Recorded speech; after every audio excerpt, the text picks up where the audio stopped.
When it comes to the SEC West this season, most people probably think it's going to come down to either Alabama or LSU. But I think a lot of people are really overlooking Texas A&M.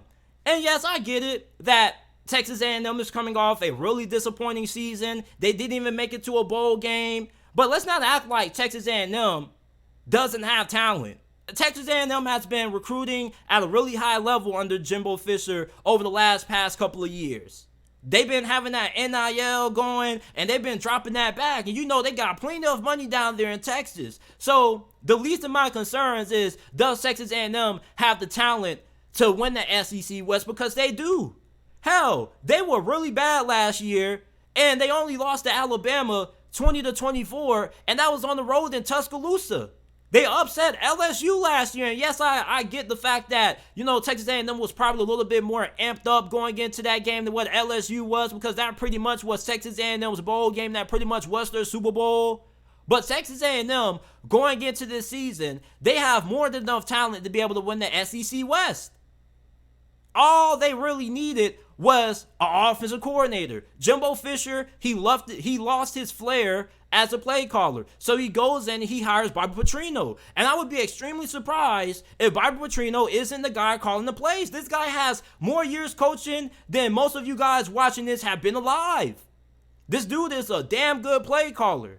A lot of people who have played under Bobby Petrino have always praised his play calling for the most part. This dude helped develop Lamar Jackson into a Heisman Trophy winner. And now you're going to give him Connor Wigman? Plus, they already have a really good group of wide receivers. They have a veteran offensive line. The only thing you really have questions with when it comes to Texas A&M really is going to be who's going to end up replacing Devin A-Chain, who ended up getting drafted by the Miami Dolphins. But you know that Texas A&M is really good when it comes to producing really good running backs. When they lost Isaiah Spiller, they end up having Devon A-Chain who came in and started snapping. So I don't think Texas A&M is lacking when it comes to talent on the offensive side of the football. And they're definitely not lacking in talent when it comes to talent on defense. They're going to have one of the better secondaries in this conference. They're going to have a stout defensive line. Who they have? Nolan Turner or Shamar Turner, Nolan, I can't think of all their names right now. I'm getting them all mixed up. But you guys know the highly touted players that they have on their defensive line going into this season. This defensive line is going to be incredible. And it's going to be a really athletic defensive line. You're going to have a lot of guys playing on this defensive line who are probably going to be playing on Sundays. They have a lot of great athletes on this D-line. Plus, you look at how good that secondary is going to be. My only concern with Texas A&M is going to be how good are their linebackers going to be this season.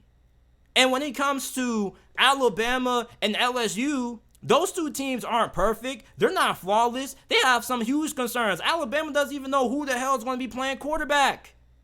And even if they do end up coming down with a decision of who's going to be their starter, you don't know if the guy who ends up starting for Texas or who ends up starting for Alabama week 1 is going to be their starter to close out the season. Like, I love Jalen Milroe, but I question how improved as a passer is he going to be.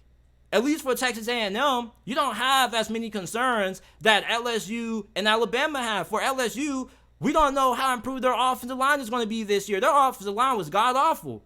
Jaden Daniels carried LSU last season. And while we're talking about quarterbacks who carried their team, Alabama for the past 2 years has been carried by Bryce Young. Now Bryce Young is gone. Last season, they were carried by Bryce Young and Jahmyr Gibbs. You take Jahmyr Gibbs and Bryce Young off that team, what is Alabama?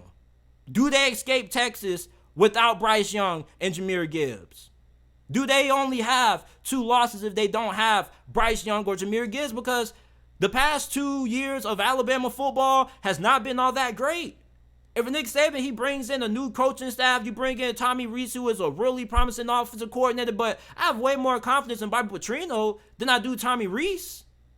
Just keeping it 100 with you, like, if you're an Alabama fan and you're watching this right now, who would you rather have as your offensive coordinator? Bobby Petrino or Tommy Rees? And take the off-the-field stuff aside, we know that Tommy Rees is probably a better personality off the field than what Bobby Petrino is. We know that Bobby Petrino kind of has that label of being an a-hole, being a DICK. But when it comes to being able to call plays, I think most of us will pick Bobby Petrino in that department over Tommy Rees. For Texas A&M, like, I think their coaching staff is pretty solid. The only thing with Texas A&M is just going to be, is Jimbo Fisher going to be able to put his pride aside and let Bobby Petrino cook? You got Connor Wigman. I got way more faith in Connor Wigman than I do in any of the Alabama quarterbacks right now that they have on the roster. I'm pretty sure if Connor Wigman was on Alabama's roster right now, he would be their starting QB without a doubt. And for LSU, like, yeah, they had a really good first year, but that offensive line is still a question. And sometimes the offensive line just doesn't make a complete 180 in 1 year. Sometimes the offensive line may make small improvements. But I really think if you're overlooking Texas A&M, you're making a huge mistake. This was a Texas A&M team that smacked LSU last year. And I don't want to hear nothing about, no excuses about who the hell LSU had out or what happened or they were just looking ahead to the conference championship game. Like, I don't give a damn. This was a Texas A&M team that was down bad last year. I don't want to hear no excuses. No excuses. LSU was expected to win that game, and they didn't. They were the better team, and Texas A&M upset them. This was a Texas A&M team that went on the road to Tuscaloosa with bad quarterback play, bad play calling on offense, and almost beat Alabama. They were competitive with Alabama for all 4 quarters. They lost that game 20-24. Texas A&M has already beat Alabama in the past.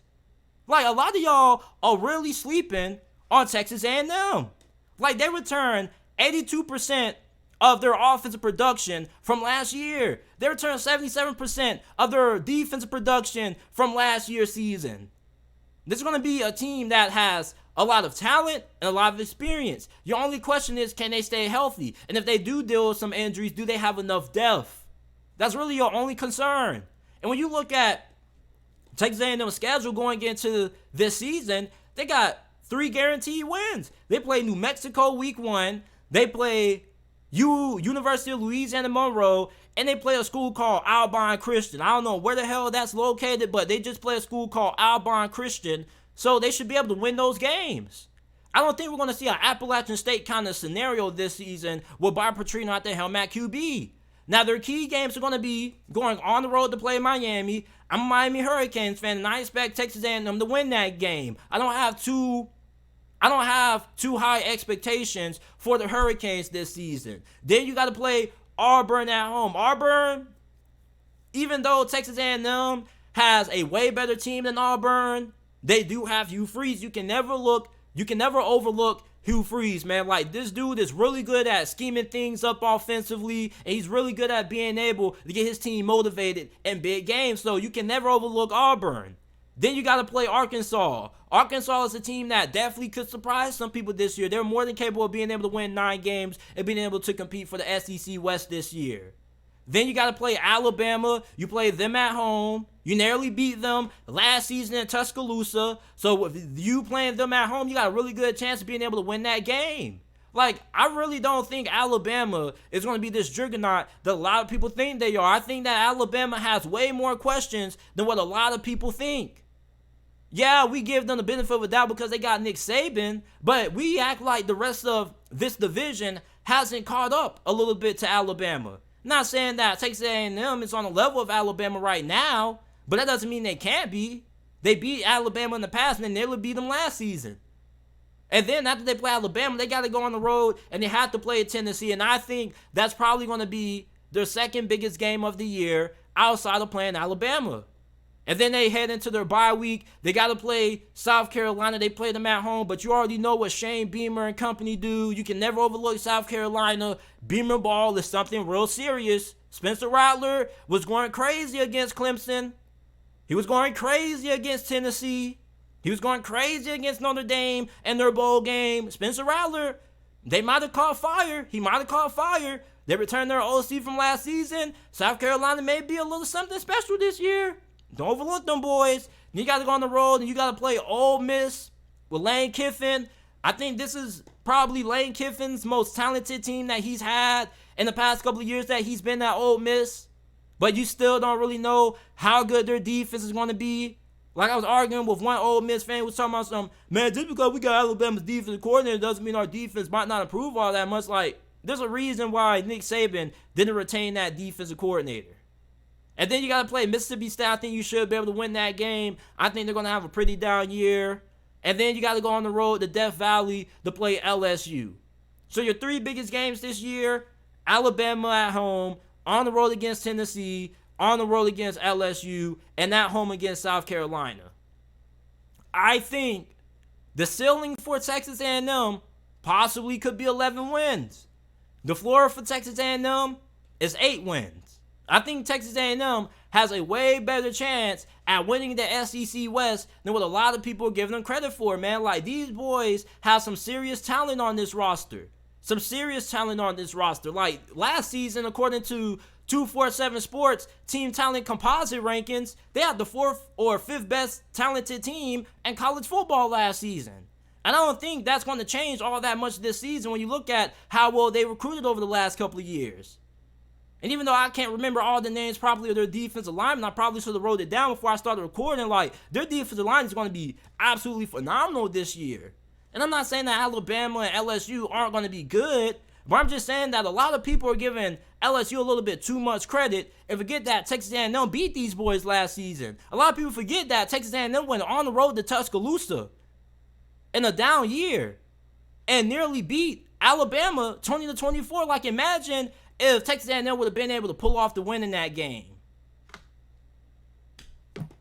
I'm just saying, like, don't overlook Texas A&M, man. Like, a lot of people had Texas A&M winning 8-9 games, but I think this team has potential to be way better than that.